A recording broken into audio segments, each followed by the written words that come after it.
Well, good morning, everybody. It's a pleasure to be here. I know I speak on behalf of the panel to say that we're all delighted to be here.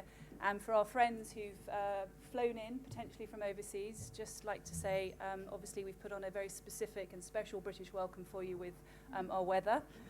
Doesn't often happen, so please be grateful.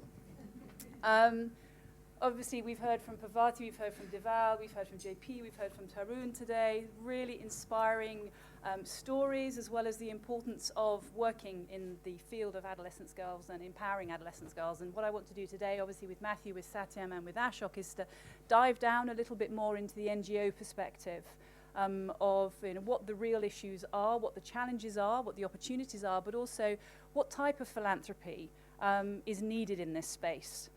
What works well, what doesn't work well.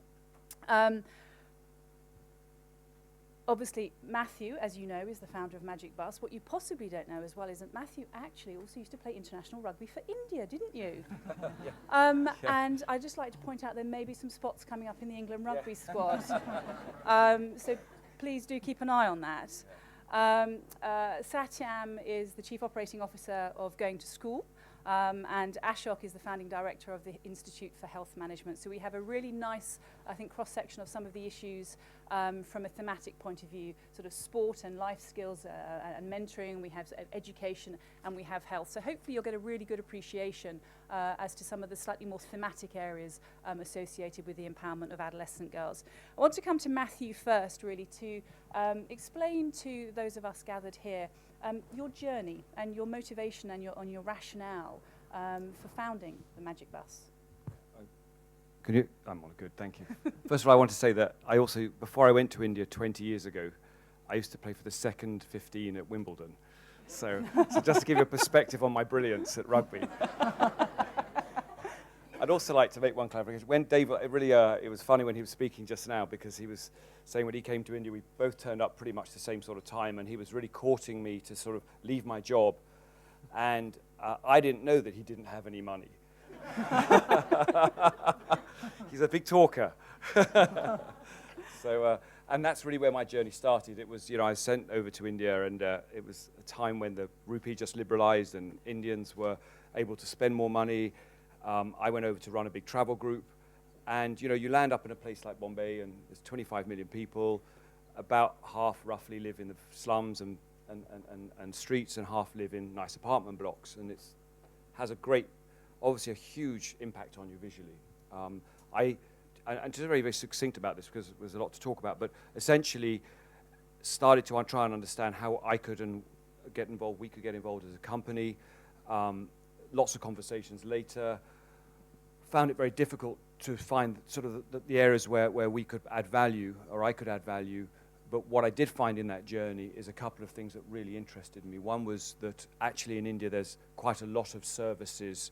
There's great provision of law and assets in India. There are 3.5 million charities in India. There's great laws in India. But what appeared to me the biggest problem was the poor's ability to access those laws and opportunities. So it wasn't necessarily that they weren't there. In fact, 98% of all children in India lived within 2 kilometers of a school.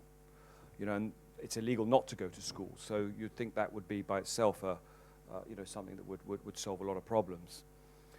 And I also felt that there were a lot of people that, it's a very complex thing, poverty. And I think hopefully that will be pulled out of this discussion today, because I think people like simple solutions. And for me, it felt that I made a lot of mistakes, when we first started Magic Bus. And the first one was that, I started a rugby team with children living on the street outside my office and got everybody jobs. So it was I was feeling really good with myself for the first for the first couple of months. But then within 2 months, every single one of those young men left, ran away, got sacked from their jobs, and realized that actually you can't just take a young person out of in that environment and expect them to have the same work ethic as us. So the solution to get to a livelihood, which I believe is a major driver of poverty alleviation, is a long journey of going to school, of having clean water, of making sure that there are toilets, making sure a girl doesn't get married, like Parvati.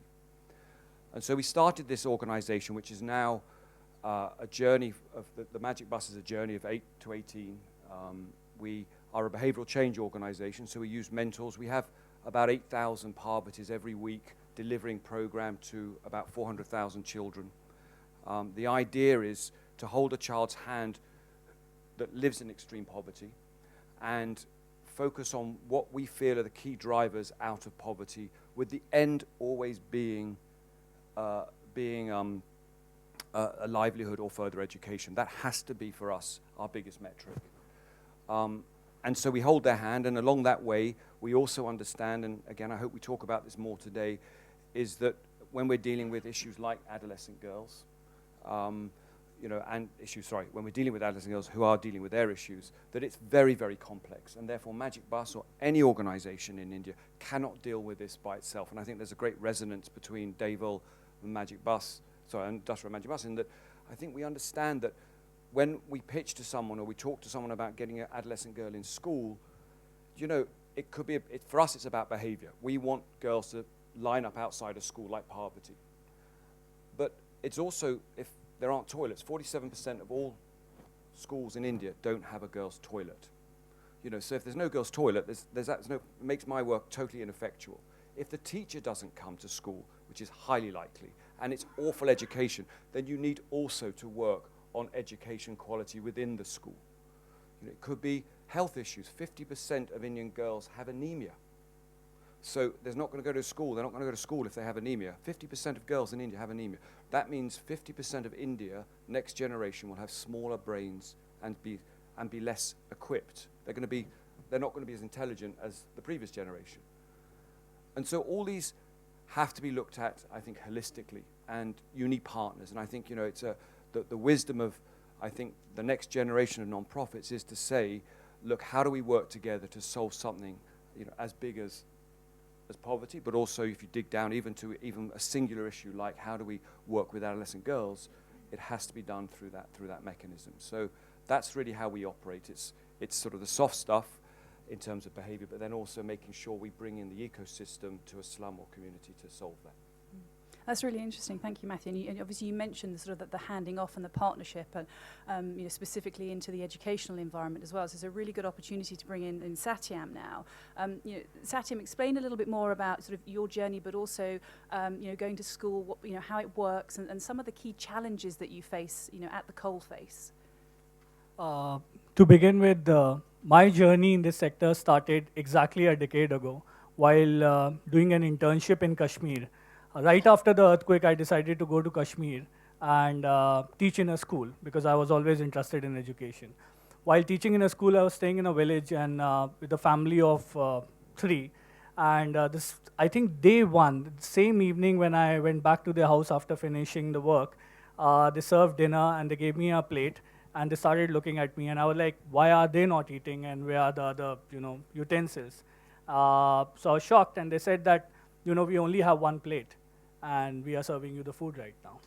And that moved me a lot as a person. And whoever I am is right now is because of that one very, very simple experience.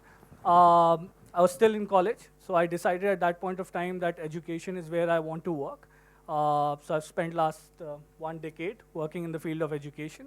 In the past, I've worked with an organization called Pratham, and now I'm working with going to school. And interestingly, I was just thinking about the Parvati stories and what you just mentioned. I think we would know that we have done a lot the day when we'll have a panel discussion when the girls from India would be sitting like this and talking about the challenges they face in a local language with a translator translating for the audience, global audience. And that would be the true version of empowerment. And girls from the states where we particularly work as going to school, the northern part of the country, Bihar and Jharkhand, 50% of the girls drop out by grade 10th. And because parents don't value education, parents don't see why they need to send the girls to school. The teachers are not there. 50% of the time, teachers are not there. They are not learning. Schools are functional for less than 100 academic days in 1 year, if you factor in all forms of election, holidays, and everything like that. As going to school, we believe in the power of storytelling. We believe we teach entrepreneur soft skills to girls. We teach negotiation, communication, marketing, how to make a business plan. Not that we want everyone to become an entrepreneur. I think these are the skills. If you need to survive in school, just like Parvati's stories, you need to negotiate with your parents, first of all, that why it's important for me to go to school. And it's not surprising that the education system in our country is not linked with the market or employment. So I mean, you end up finishing school, but the probability of you getting a job is fairly low. And then there are bigger challenges like we have million primary schools in the country, and 200 by primary I mean still grade 1 to grade 8, and there are 200,000 secondary schools. So how do we address bigger systematic challenges? And there's no solution which will fit everything or solve everything. We try to build confidence of these girls by making them realize that if you change your life, you will change the life of the community, and you will change the life of everyone around you. And why it's very, very important for you to believe in yourself, to negotiate with your parents, to make them realize why they should send you to school, to take the books we create are design driven. There are some of the books there in the table. You should look at it. They are all in Hindi, they are not in English. Sorry for that, because we cater to the northern states. But these design-driven books, when these girls take the books back home, the parents ask them, what are these books? I mean, because they don't see colors in their life. It's mostly black, white, and gray. And it's a rickety government system. If you really need to make a change, I think in India, you need to work with the government. Rather than reinventing the wheel, you need to refine the system. That's exactly why we end up signing MOUs with the state governments in different states. So like this, one of our biggest program is in the state of Bihar, where we have an MOU with the government of Bihar to work in 5,000 government secondary schools. These 5,000 government secondary schools will give you 500,000 children, and out of 500,000, 250,000 girls would be there in grade 9th or 10th, who will be dropping out by next year. So what do we need to do? So I guess we need to actually, and what we want to do is we want to teach them entrepreneurial skills. We need to increase the attendance. We want to reduce the dropout rate. At the same time, I think in the longer run, it would reduce the probability of them getting married at an early age. Thank you, Satyam. And obviously, you've alluded to it, Matthew's alluded to it, and our other illustrious speakers have alluded to it as well, the importance of healthcare alongside some of the soft skills, the mentoring, the coaching, the formal education. So I'd like to bring Ashok in now as the only clinically qualified member of the panel to talk a little bit more about the healthcare issues in India for adolescent girls and the work that you're doing and how important it is, but also where do you think some of the critical challenges lie in the provision of healthcare for adolescent girls? Well, yeah, I began my career as an eye surgeon, and within 1 year of starting to work, I realized that I wouldn't be able to stick around to this little part of the anatomy for the rest of my life. So, so I switched to public health, and I came to the most backward region, rural region of Maharashtra. And within the first week of my public health career, 2 girls died related to pregnancy. This was at the time of delivery, and it was horrendous deaths, one of them being due to tetanus. The third one came within 15 days, within a fortnight of my arrival out there in that village, and she survived. She survived because after severe sepsis, and her father went around all over that region saying, here's the best obstetrician that you can get. So if you have girls and women to deliver, come to him. And ever since then, and that was 35 years back, I have been delivering babies instead of cataract lenses. Now, it took all of 20 years, 20 years after my career began as a public health physician. It took 20 years to realize the vulnerability of adolescent girls. And I would really like to emphasize this for this audience, that when you compare girls less than 18 years with women more than 20 years, there is 5 times higher mortality, maternal mortality, 5 times higher neonatal mortality. 3 times higher prevalence of miscarriages. And all of this is a result of 75% of these girls reporting complications during pregnancy. That's the underlying morbidity that results in the 500 times higher mortality, both neonatal as well as maternal. So our basic, when we started off working with adolescent girls, the basic issue was, can we delay age at marriage?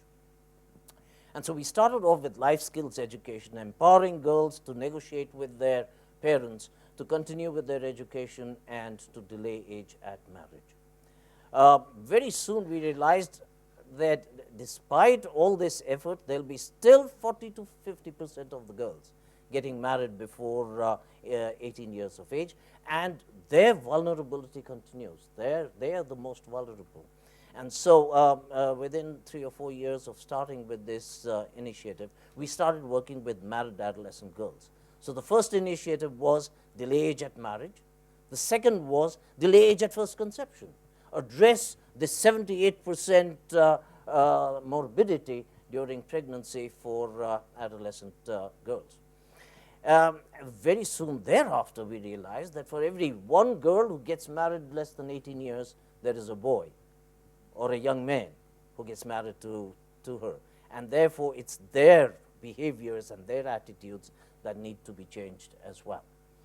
So we've been working now for 20 years, 15 years with adolescent girls. We've been externally evaluated thoroughly by ICRW, International Center for Research for Women, and by other evaluative agencies. And we realize that it is feasible in a short period of time to really achieve all of these objectives of addressing this huge morbidity that I just referred to. But then, the NGO sector is like a little oasis of excellence with nowhere to go. So, yeah, you're working in this small population and you're doing a great job. But where does that lead to? And so, even as we speak, our immediate initiative, immediate effort is to scale this up, to scale it up with the government. And I would like to say that there is where really we need to, and this is the kind of experience I would like to share with you. Scaling up opportunities arise suddenly. We never know when the government is going to turn around and show an interest and a demand for the innovations in the NGO sector. And if we are really smart, we need to seize those opportunities to be able to scale up. I will say it from my own perspective. It took us almost 15 years to reach 50,000 girls. With the government, we would be able to reach 250,000 girls in 1 year and 4.5 million girls within the next 3 years. That's the kind of opportunity that we would look for. In terms of philanthropy, I would say, working with an organization like DASRA, you can be rest assured that governance is there, due diligence has been done, accountability and transparency are there. So let's not just focus on accountability and more accountability. I'm not dismissing that as being less important.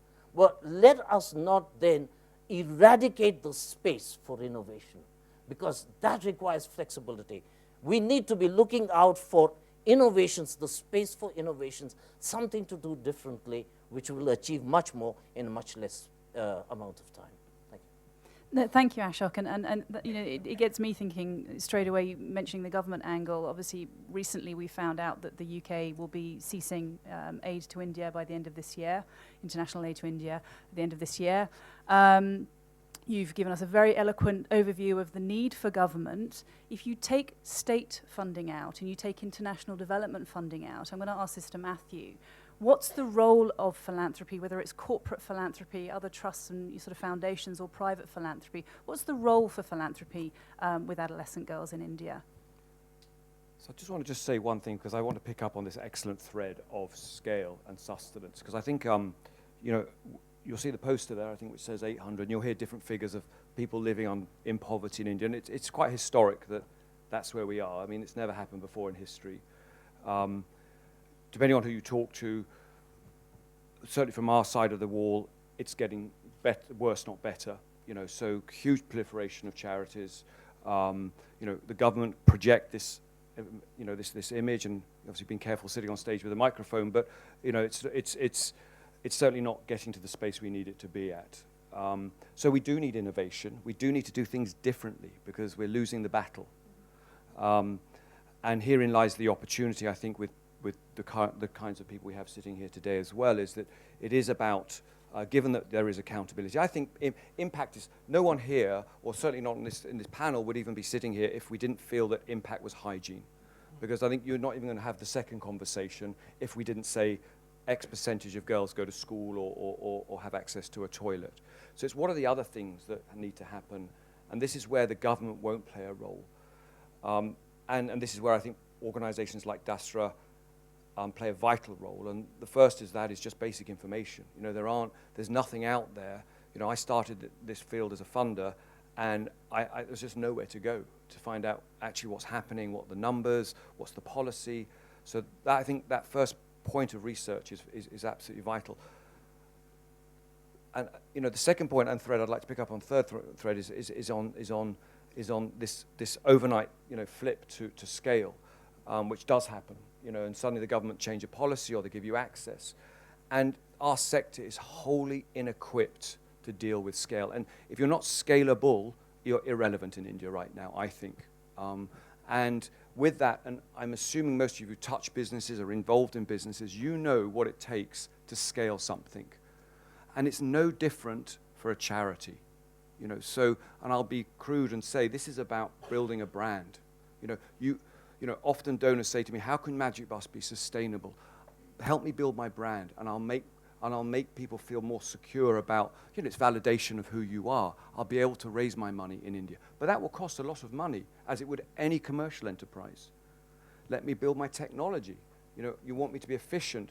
We operate at Magic Bus. You know, we've still been operating a paper system for 400,000 children. You know, and how can you be efficient with that? But finding, you know, donors to say, I'm willing to put $2 million into, yeah, we're getting there. But essentially, what my point is that actually it's a lot of the other stuff that DASRA will focus on. You know, in my experience has been with them, you know, and it's very rare. You know, I've been on a Harvard course because of DASRA to help me. In fact, Magic Bus is now internationalizing, so we're now programming outside India. So that was sort of the next chapter with DASRA. All my management team have been on a Harvard-based courses with DASRA. I need to build capacity. I bet you, if you talk to any one of the three of us, our biggest challenge is people. How do you find people that want to come and work in the charity sector in India? It's a nightmare, absolute nightmare. Because no one wants me to, you know, we have 1,500 staff at Magic Bus, 1,500 staff. You know, and often our conversation is, look, we don't feel comfortable with paying them that much money. But, you know, I don't understand then how I can get, it's without being crude, it's almost peanuts and monkeys, because you end up sort of trying to get so much efficiency out of the talent that it just ends up being very mediocre. And so it's this vision of I think, of philanthropists, of organizations that are willing and understand risk, capacity building, efficiency, sustainability, because these are the things that actually go from good to great, I think, in any organization. This is really where I think much of the focus is. My last point is not that money comes easily, but if you have all those things, you know, we'll make sure that 98% of girls stay in school, because it is all about the back end to support the front end. We've all got great programs, I'm sure. So Satyam, you know, hearing that, how do you, as an NGO, how do you effectively contract with a philanthropic funder? What are you looking for in terms of the partnership? What are the key sort of characteristics that you're looking for? So philanthropy is, I think, the original version of risk capital. Someone who believes in your work and someone who is willing to take that risk. We would, because of some beautiful family, marvelous family foundations, I think where whoever we are is mostly because of those family foundations.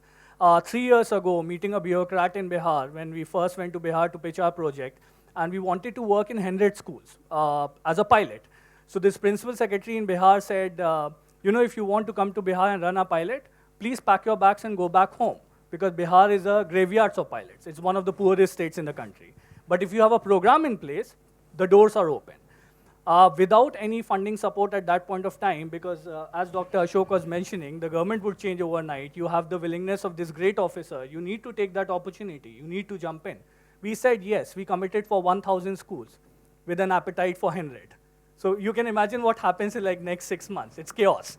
I mean, finding people, recruiting people, and unfortunately, we were not supported by Dasra at that point of time. Now, at this stage, I can imagine going from 1,472 schools to 14,000 schools because of Dasra, because we are more strategic now about our execution, implementation, and everything. But what we really need, we need people who can believe in our work, who can see what we are actually doing, and who would not question us, some aversion of tolerance towards ambiguity. This is one of the skills we teach to girls in like a government school setting, that one of the key entrepreneur skill is tolerance towards ambiguity. Whatever you will plan in India will change in less than 24 hours. Someone said that India is the only country where everything is true at the same time. We have maximum number of children going to school, and we have maximum number of children not in school. So I mean, this can only happen in India. So we are always constantly looking for people who believe in our work, who understand large-scale implementation, large-scale impact, and they are willing to support us for a longer duration, because honestly, a lot has not changed in that country, and it's not going to change in 1 year. We need a certain kind of vision, at least of a minimum of a 3 or a 5-year duration from philanthropists to support our work. And everything is important. Just a conversation in an audience like this is important. People who will question you and help you out to think through. So that's what I think.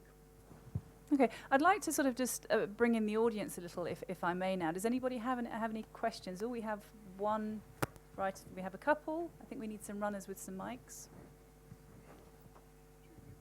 Take one of ours. Yeah.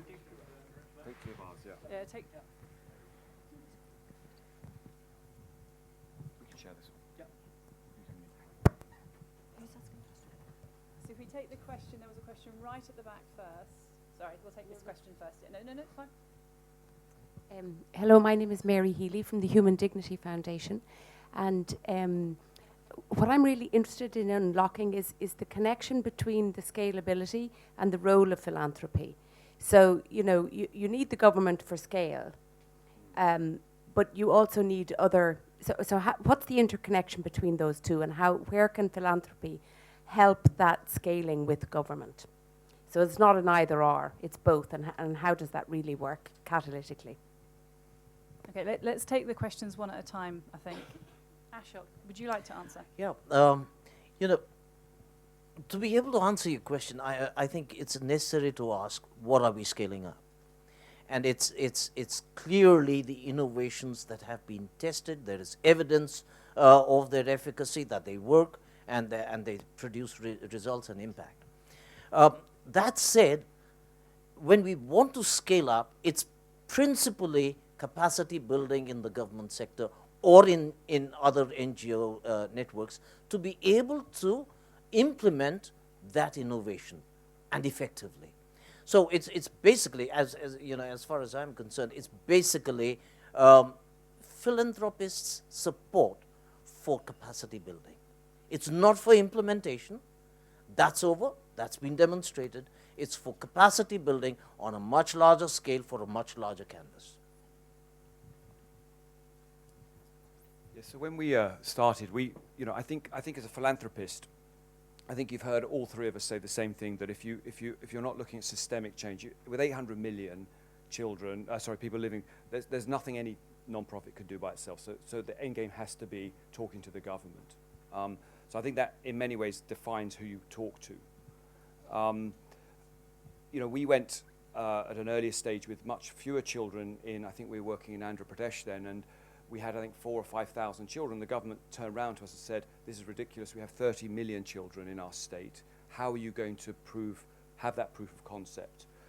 So I think you know, the reason for some scaled non-profits will be to get the ability to sell to the government their idea that it can be impactful, cost efficient, and that you have the capacity or will build the capacity to work within system. I'd say the flip side of working with the government, because, and as philanthropists you must know this, is that invariably the government don't like you measuring. So they're very, very reluctant. So at any one of our organizations, we'll give you a great dashboard on the metrics of your investment. The minute you start going into schools, you know, when Satyam said, you know, you're going to 5,000 schools, 100,000 schools, they're very reluctant to come in and allow you access to information on your programs. So that is a sort of a, I think there needs to also be a sense of that as well. So Matthew, on that point, just thinking then, if we bring it back to sort of the philanthropists as potentially being catalysts and the glue between sort of an NGO and a government, and you know, helping with that. It's a slightly it's a slightly tricky question, and I apologise. But what don't you want to see From a philanthropist? Yeah. Do you know? I think. Gosh, yeah. I think short-termism, of course, is, and I think we brought that up, Yeah. Satyam, is that it's very. I think where we've sometimes gone wrong is setting expectations as well, because I think, and it depends how really well seasoned that philanthropist is. You know, first-level philanthropists often have some really interesting expectations about what their money can do, and I think it's really important to take the time to understand that actually, if you give any one of us $100,000, it's not that we're going to necessarily solve adolescent girls in school. You know, and it takes time and a lot of money and patience. And sometimes, you know, when you get to a point where, you know, you're slightly more mature and it's up to us also to say no. You know, we can't deliver that. And I think, you know, more evolved non-profits are getting to that point now where we can't deliver certain expectations. I think involvement is really important as well. I think there's a tremendous network that everyone has. You know, when you look at successful people, there's a network of stakeholders that they have that can often bring tremendous opportunities beyond just the capital that entrepreneur or that institution is bringing in. So I think, you know, these are I think this involvement, whether it's, you know, coming into a village in India, seeing how your work is being delivered, or just to sort of being quite pragmatic about this and saying, look, as I alluded to, what are the other things that an organization might need to scale? Let me go into my black book and see who I know to try and build that, whether it's someone from the advertising world or whatever, who can actually help advise them. Okay. There's a question right at the back of the room which would be good to bring in. Hi there. My name's Keval. I work for an organisation called the Karuna Trust. We work supporting grassroots tribal and Dalit organisations, running a lot of similar interventions, and at SOAS as well. And we recently had a conference at SOAS on caste and development, which I'm sure people interested in India will know about, in development in India. And maybe it's not the sort of question that you can ask or answer on a stage with a microphone, as you said before, but I was just wondering about the caste issue, as it were, because it seems so obvious for us and the interventions that we are trying to run, the capacity building of the organisations that we're trying to support, that the problem of caste is the sort of one that's not really spoken about, where the majority of these girls presumably will be from particular caste groups and tribal communities, where there's almost an innate or inherent kind of value in Indian society that sort of believes them or those groups to be deserving of that kind of life, or that they're not capable of something else. The what would be called the social and cultural capital, as opposed to the financial capital, that is held by those communities. So I was wondering how one goes about addressing that aspect of the problem, or if that's something that we're concerned with, because it's certainly something that really troubles us as an organisation, and we're trying to work with very directly. So, Yeah. You know, when you deal with individual girls, it's a different matter. But when you're dealing with large groups of girls from different communities coming together, they are from different castes, they are from different backgrounds, social backgrounds, And over a period of time, they come, their parents come as groups from various villages and from various communities. And I think these caste barriers which you are referring to break down over a period of time. That's been our experience. They may not break down to the extent which will allow them to for example, share resources at a different level, at in a different scope altogether. But in terms of coming together, sitting together, eating together, which was not really allowed at a certain point of time, I think to that extent those caste barriers break down. Number one. The second thing that I would really like to share with you is we need to also get over caste barriers and look for other measures of vulnerability. And I'm going to be very specific when I say what I am referring to is when you're dealing with girls, adolescent girls, and you're telling them negotiate with your parents to continue with your education and delay your age at marriage. It's the girls with the lowest self-esteem, the lowest self-efficacy, the lowest aspirations that say, I can't do this. So it's not just caste. You've got to really identify these girls with low self-esteem and self-efficacy. Now, we've got international scales which were really created and designed for measuring self-esteem and self-efficacy, but for college students in the USA. These need to be adapted. We've adapted this scale for developing countries. We're using this scale for identifying girls with low self-esteem so that they can be provided with special care. We're using the same scale to measure whether our interventions are having any impact on the empowerment of girls or not. It's very easy to say, empower girls, improve their agency, but at the end of the intervention, you need to be able to demonstrate that indeed that empowerment has happened. So, self-esteem, self-efficacy. Just one point where we create stories for children, so we are like storytellers. A lot of time to address what you mentioned, we play around with the names of the protagonists. And we are involved with Brown University doing a gender survey right now, which is not technically looking at the caste side of it, but by default you will end up putting the names of like, you know, children who are Hindu, children who are like Muslim, and asking them about who will get a certain kind of job or what can be the gender preferences. And the results are quite, let's say, bizarre.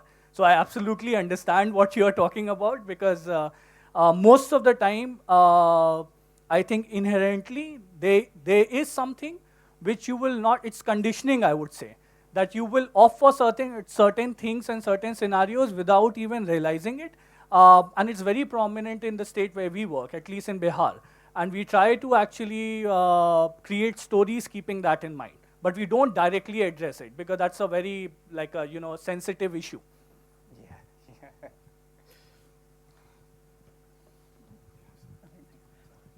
I'd like to ask a question really, and I think it was Deval who alluded to this earlier, about the need for Indian philanthropy in India to support, obviously, the empowerment of adolescents, girls, and the amount of offshore capital that comes in to India in the philanthropic sense as well. Do you see differences in both sort of forms of philanthropy, whether it's offshore capital coming in or if it's actually Indian philanthropy? Do you see them working together well? What are some of the challenges? Okay. It's a good question, actually. I think, as Deval spoke about this morning, I mean, philanthropy in India is new. So we're getting this new, it's been traditionally from large corporation-based, family-based trusts like the Tata Trust, etc. They've been very sort of traditional in their giving.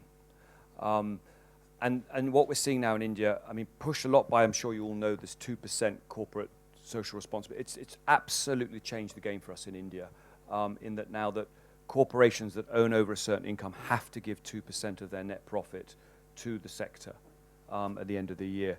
And this has actually engaged a lot of philanthropy and philanthropists, because India is a country of family-run businesses. So the owners, the chairmen are getting involved now and trying to understand, even if it's not their own money, it's their corporation's money now, and really giving it C-level, board-level perspective on understanding, what the needs are, where they're going to deploy their capital, what the returns on investment are. I think when you ask about the differences, I think because this is in many ways, I would say that, an organization like ours has about 60-70% of its capital that comes from India. And we're dealing with a lot of first-time givers, generation givers in large amounts. And I think there's a tremendous issue around expectation at the moment of because the first time they're given, so what the money can do, and they're reporting back to a board who report to their stakeholders, their shareholders, and they want obviously that to be a big, loud impact. Vis-a-vis, I think, a much more patient capital, which tends to come from the West, much more understanding capital, which says actually we've been giving for quite a long time. We understand what the issues are, how, so it's quite ironic that doesn't come from within India, but it will. But India is standing up. I think finally, I think we're getting there. I think India is starting to give. And yes, I was just going to ask if anyone had any.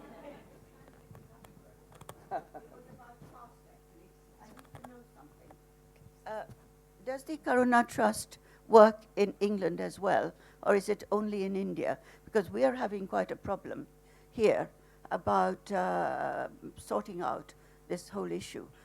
The Hindus here, particularly the religious organization, they are completely against the caste. There's a clause in the Equalities Act which has not yet been brought into force, but there is a clause, and we are waiting to bring it into force. And we are constantly being bullied by the Hindu organization, who say there is no caste discrimination. Well, wherever there are Hindus, there is caste discrimination. And I'm a Hindu. It's not as if I'm speaking without knowledge. So I just wondered whether Karuna Trust is doing anything here, or is it only about India?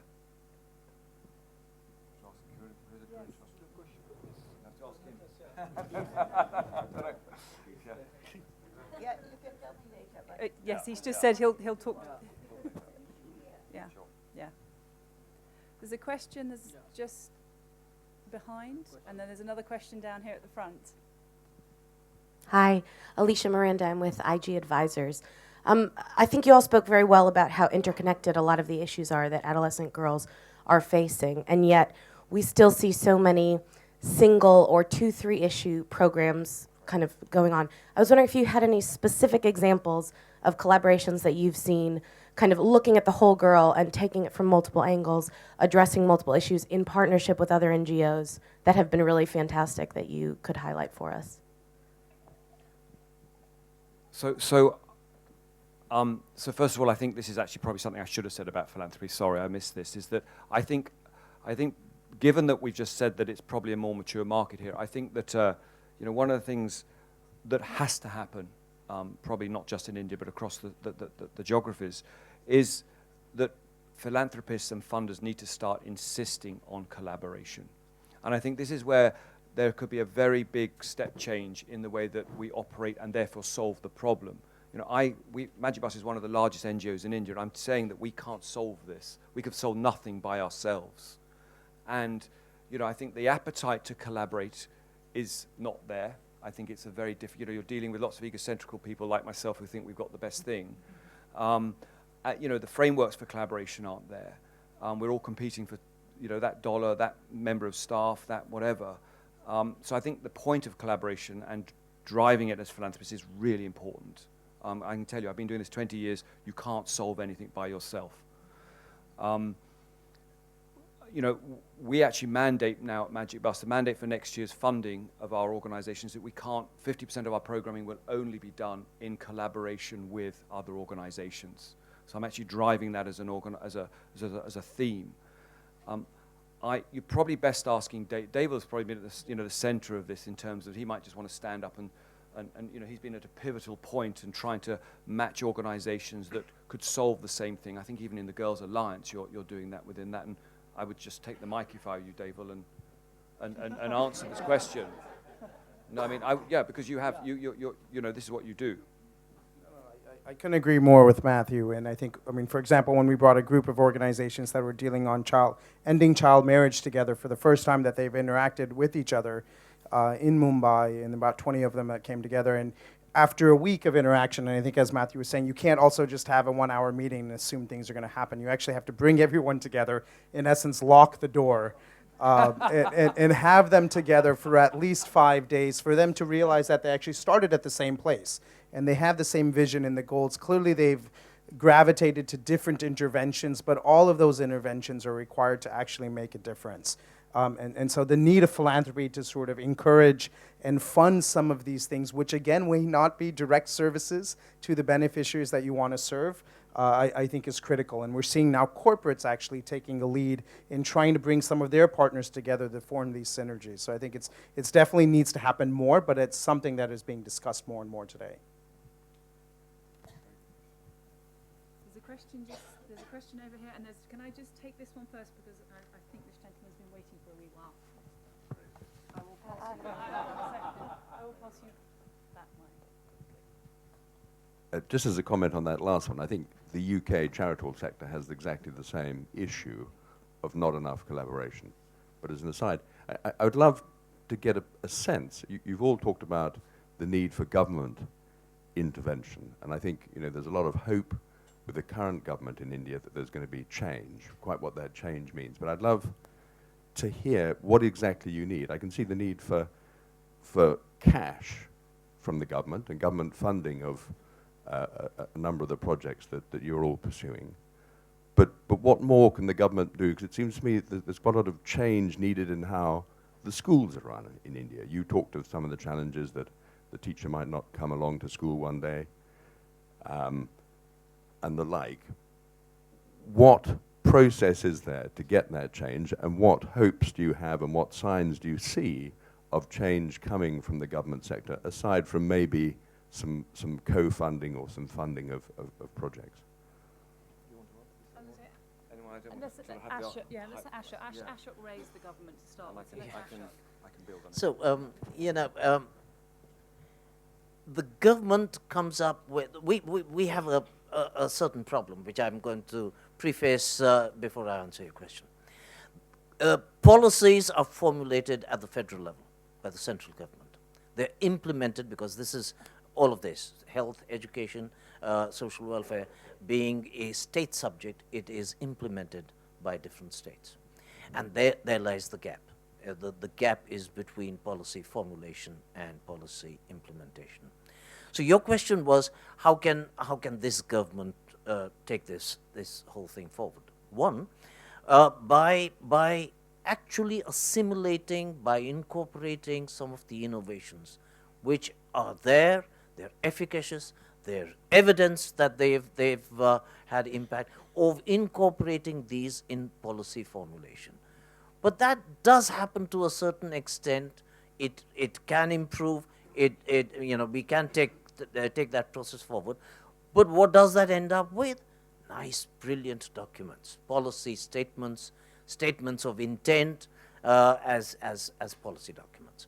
What I think our focus needs to be is on policy implementation, where we need to then go, as far as India is concerned, in the context of India, to the state level, where policy implementation takes place. What can we do at that level? I think incorporate these innovations that we are talking about into policy implementation at the state level. Can this happen? Your question was, with the new government, is there a possibility of this happening? I think so, indeed, very much. Now, what we need to do really is to dovetail, to mainstream our innovations, wherever they're existing, into the existing policy. And I'm going to take two examples of that. The government has recently come up with Swachh Bharat. Now, if everybody who is involved in water and sanitation dovetails their innovations into the Swachh Bharat initiative that is going on, it's bound to be successful, in my opinion.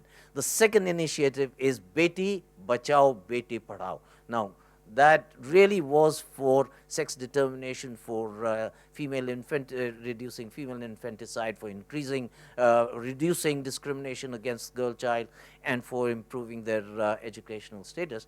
But every innovation related to adolescent girls can be mainstreamed into that. But let's do it at the, in my opinion, at the state level where policy implementation is going on. So, is there a feasibility? I think so, yes. I think one of the positive things as well is that I think you're absolutely right. You need to get to the top. So you need to be in Delhi, and you need to be part of the think tanks, the 12-year plans, etc. Get to know the ministries, of course, but everything happens at state. And the positive thing, I think, is that a lot of the state implementation and policy is run by bureaucrats, not politicians. And to get into the IAS, the Indian Administration Service, you have to be a pretty sharp guy.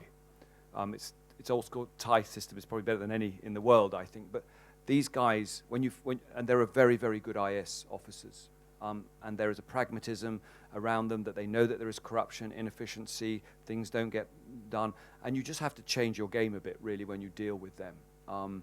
Because we were negotiating a contract to be inside Andhra Pradesh schools, and actually it's not, I don't know that many NGOs that actually do get paid by the government. So, and if they say they're going to pay you, they're probably not, or it's late.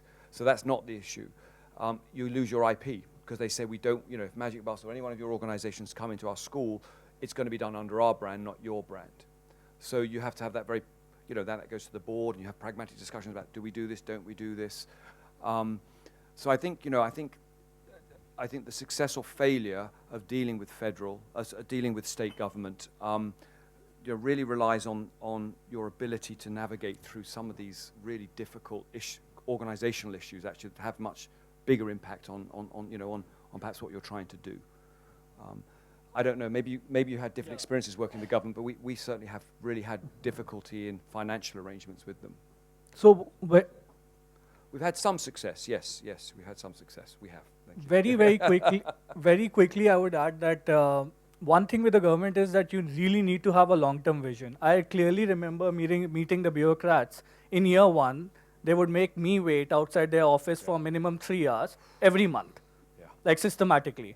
And once we finished the work or the intervention, and I went back to them with the year one report and talked about the next 3 years, then they actually started treating, then they will start treating you in a different manner.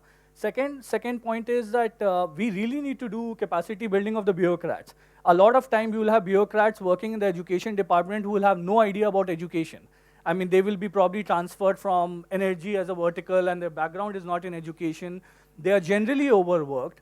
The appointments are political, especially in India, and they don't last. I mean, they don't last. A principal secretary or a senior most bureaucrat in the education department has a life of less than 1 year. So by the time you build a relationship with them to make an impact or get them on board, they are gone. And you again go back to square one and start the same process. We do get funding from the government, but as Matthew mentioned, it's 20% of our program cost, which comes exactly 12 months later. Yeah. I'd just like to add one more thing to this. Matthew, you talked about linking up with bureaucrats and getting your scaling up done through them. Unfortunately, their average tenure is 1.5 years, 18 months. So if you want to do it, if you want a collaboration with the government, if you do it through a bureaucrat, unfortunately it lasts, as he said, only for the period of time while that bureaucrat is there. One of our experiences has been that if there is a tripartite agreement between philanthropists and foundations, between the NGOs who are innovating and with the government, it outlasts the tenure of that bureaucrat who's out there, the IAS officer that Matthew mentioned. Tripartite agreements are great in PPP, in public-private partnerships. Super, thank you. We have a question just over here.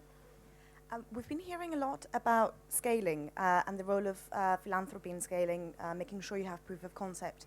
But I'd really like to hear what the panel thinks about seed money, seed funding for early development, because you're also talking about the need for innovation. So what is the role of philanthropy or philanthropists in making sure that there is seed money available for those that need it the most?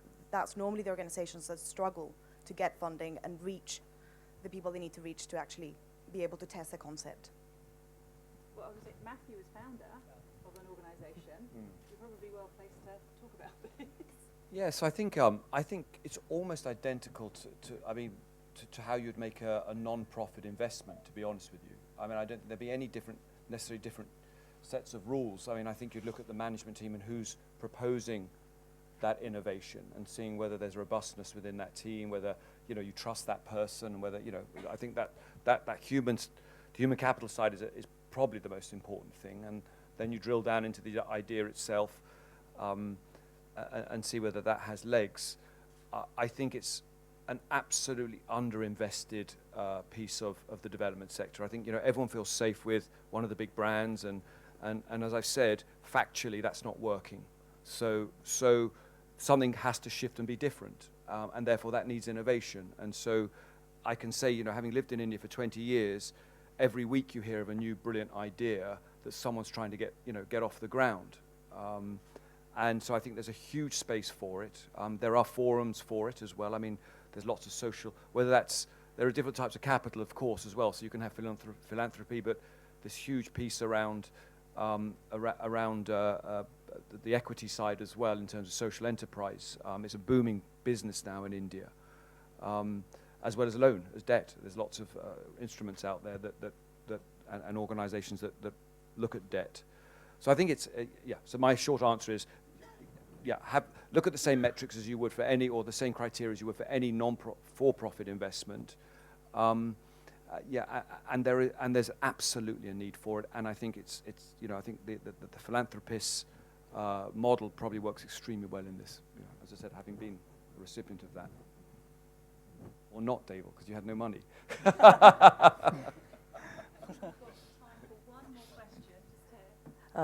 Kalyani Gandhi from Oxfam. It was interesting to talk about some of the mention around rising or young philanthropy in India and the leverage of a law like the CSR law. What I'm really interested in is where people are now doing it because they have to, but in terms of getting scale, size, growth, the kind of societal attitudinal change that we need in India for people to want to care about doing something with their wealth or their leverage or their influence. Public-facing space, Dasra, yourselves, where do you see the media playing an active role in this, and what are we doing as a civil sector to influence the media to play a much more positive and proactive role in this in India? So honestly, it's a great point. Media is not on board around this space right now, except the CSR bill, because I think a lot of people have started talking about the CSR bill and the money coming in through the corporates. Recently, I don't know whether Deval has a role to play or not in this, but recently I saw Mint doing a lot more articles around philanthropy and the individuals who are giving or working in this space. So yes, I mean, people have started talking about it, but it's not something which is out there. It's at a very, very early stage. Media can technically play a big role. We know media can play a big role. I mean, if you have a series of articles run by a newspaper talking about philanthropy, talking about investment, talking about the kind of people who work in this space, because a lot of time you hear that people don't know how to even enter the non-profit space. Like people, not just to make an investment or give a donation, but sometimes if you're looking for a role in this sector, you don't know how to go about it. You'll always find young people, talented, who are looking for a job in this space and unaware. Like jobs are not advertised in India, for example. In the non-profit sector, a lot of time it's a word of mouth. A lot of time is internal referencing, even for the foundations. So I guess we need a big shift in terms of advocacy and campaign work. Yeah. And I'll tell you, it's rubbish. Really, it's how the media role at the moment is absolutely ineffectual. You have to look at who the media is owned by, what interests. I mean, there's a nexus of ownership and what media gets out into what people want. I think what we're seeing, and we will see for the next few years in India around poverty and these big social issues, will be driven a lot by the CSR law, because they're the advertisers in the papers and on the channels about the good work that's happening in India, but really not really addressing the underlying issues. Having said that, I think I would suggest about 10 years ago, up to 10 years ago, something like 95% of all giving in India was to a temple. So philanthropy from an Indian perspective has always been there. I mean, they regard the temples as the gateways to solving some social issue.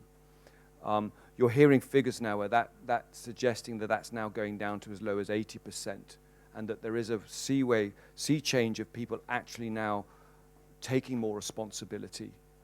They see it outside their front doors, and I think that's probably the international media and potentially very small amounts of the good Indian media that remains, shifting that bar. But we are definitely seeing it. We're talking in India about, I think the Bain report said in the next 3 years, individual giving will go to about $6 billion US. It's at about 1.5 billion now. Already we've seen corporate giving going from 1.5 to 6 billion because it's just the law. So you are seeing these huge shifts happening in India. Your organization as well as ours, a lot of organizations now recognizing that actually India is a great fundraising hub, and there's a lot of sustainable. India should be sustainable for its Indian operations. I think that's in many ways the job of everyone here, is to say, India can definitely afford any one of our 3 organizations to operate. We shouldn't need to come here and talk about money. It's about how do we build the capacity in India to do that. Thank you. I'm afraid we've run out of time. I want to thank the panelists immensely for their content and their input. Just to quickly try and summarise some of the key points I think have been made from the NGO's perspective of what makes philanthropy work in terms of the partnerships. And if you are a funder, potential funder, whether you're a corporate funder or a private individual, and you want to bring your A game to India, I think some of the key points that have been made have been around an acceptance and a willingness to work in Sorry. It's me happily chatting away. So if you are a funder, a corporate funder or a private individual, and you're looking to bring your sort of philanthropic A game into India, I think if I summarize some of what's been discussed, you're going to need to be able to deal with ambiguity. I think that's come through pretty loudly and pretty clearly. I think you're also going to need to be fairly agile. You're going to need to work and embrace the concept of working with agility, so for scale and innovation that can happen very, very quickly in India. You're going to need to embrace the notion of tripartite or even multi-party, above 3-party partnerships. You're going to need to be comfortable with that as well. You should mix up your finance blend. It shouldn't just be philanthropy. It should be other impact currencies, time, network, connectivity, seed funding, social investment. Think about the different types of currencies that you can bring to bear, impact currencies that you can bring to bear. Think long term, think 5 to 10 years as well for some of the strategic partnership. And also, I think to the point that the lady from Oxfam made as well, potentially get comfortable with supporting some campaigning as well. So I hope that sort of summarized some of the conversation and some of the key points. Thank you all for being so engaging, and thank you all as well for sharing your stories and sharing. Thank you.